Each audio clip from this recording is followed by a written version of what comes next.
दूसरा पद वाचन। सपना। जहरी जहरी झीनी बूंद है परती मानो, गहरी गहरी घट्टा घेरी है गगन में। आनी कहियो सयाम मोसो, चलो झूलिवे को आज, फूली ना समानी भई ऐसी हो मगन में। चाहत उठी हुई उठी गई सो निगोड़ी नींद, सोए गए भाग मेरे जानी वा जगन में। आंख खोली देखो तो ना घन है ना घन श्याम, वे छाई बूंदे मेरे आंसू हवे दृगन में। प्रसंग। प्रस्तुत कवित्व में कवि ने सपने में गोपी तथा श्री कृष्ण के मध्य संयोग तथा वियोग का मार्मिक चित्रण किया है। व्याख्या।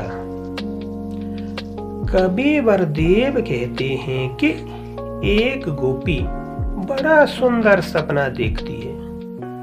वह सपने में देखती है कि वह अपनी बहुत सी गोपियों के साथ बातचीत करने में बहुत व्यस्त है।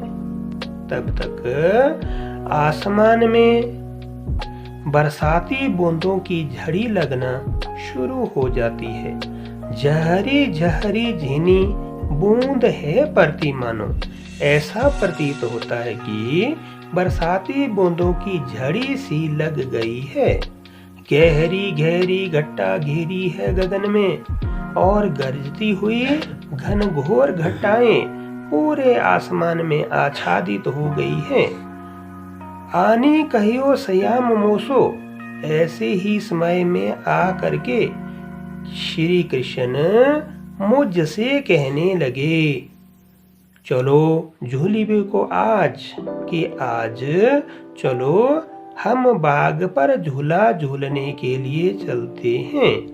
फूली ना समानी, तो गोपी कहती है कि अपनी सखियों से कि मैं ये सब सुनकर फूली ना समानी, अर्थात अपनी खुशियों का ठिकाना नहीं रख सकी।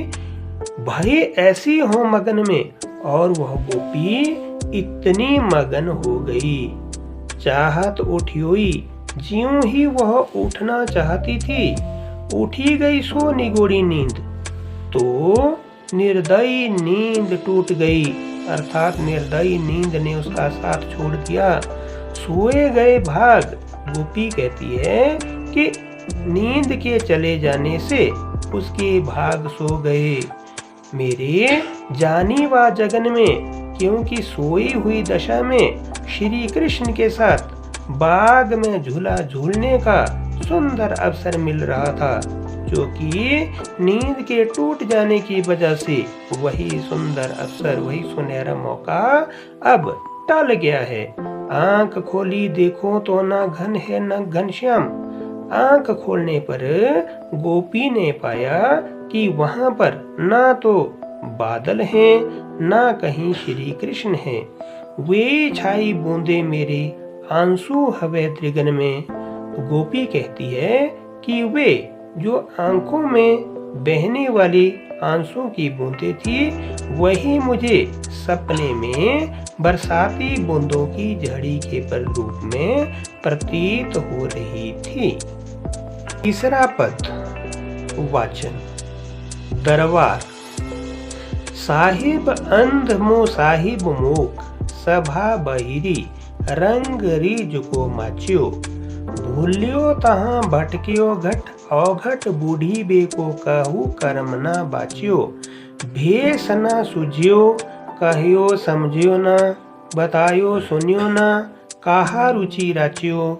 देव तहाँ निबरे नटकी, बिगड़ी मती को सगरी निसी नाच्यो। प्रसंग।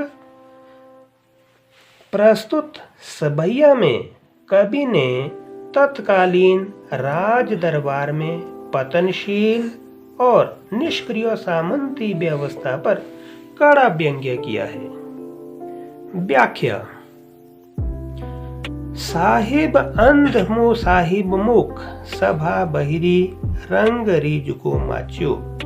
कबीर देव कहते हैं कि उस समय का राज दरबार बिल्कुल चाटुकारितापूर्ण और विलासितापूर्ण हो गया था। इसलिए राजा अंधे की तरह व्यवहार करने लगा था। मुँह साहिब राजा के मुंह लगे मंत्री मूक गूंगे की तरह व्यवहार करने लगे थे। सभा बहरी और सभासद बहरे की तरह व्यवहार करने लगे थे, अर्थात वह सुनने के उपरांत भी उसको अनसुना करने लगे थे। रंगरीज को माच्यो, इससे ऐसा लगता है कि उस दरबार में जिसके मन में जैसी आ रही थी वे वैसा ही कर रहे थे। इसलिए वहाँ एक तरह का कोलाहल अर्थात अराजकता वाला वातावरण बना हुआ था। भूल्यो तहाँ भटकियो घट, अघट बूढ़ी बेको काहू कर्म ना बच्यो। अर्थात भूल्यो तहाँ भटकियो कि आम लोग वहाँ के वातावरण में किए जाने वाले काम के बारे में समझ नहीं पाते थे, क्योंकि उनके पास कोई भी अच्छा कार्य करने के लिए बचा ही नहीं था। अर्थात उनके कर्म सब दुष्ट प्रवृत्ति के हो गए थे।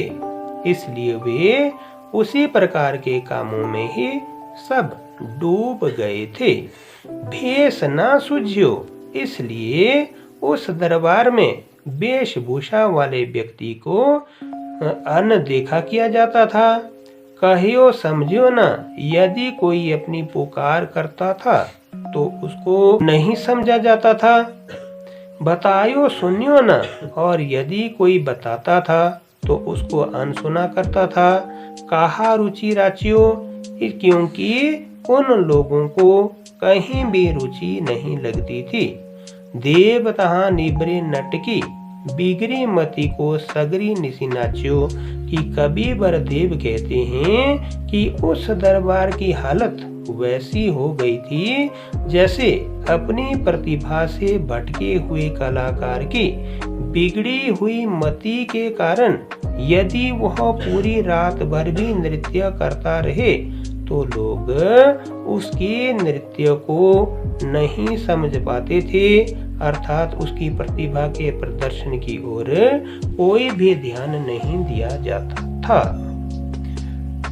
उम्मीद है कि आप वीडियो से जरूर लाभान्वित होंगे। बने रहिए चैनल के साथ। वीडियो देखने के लिए धन्यवाद।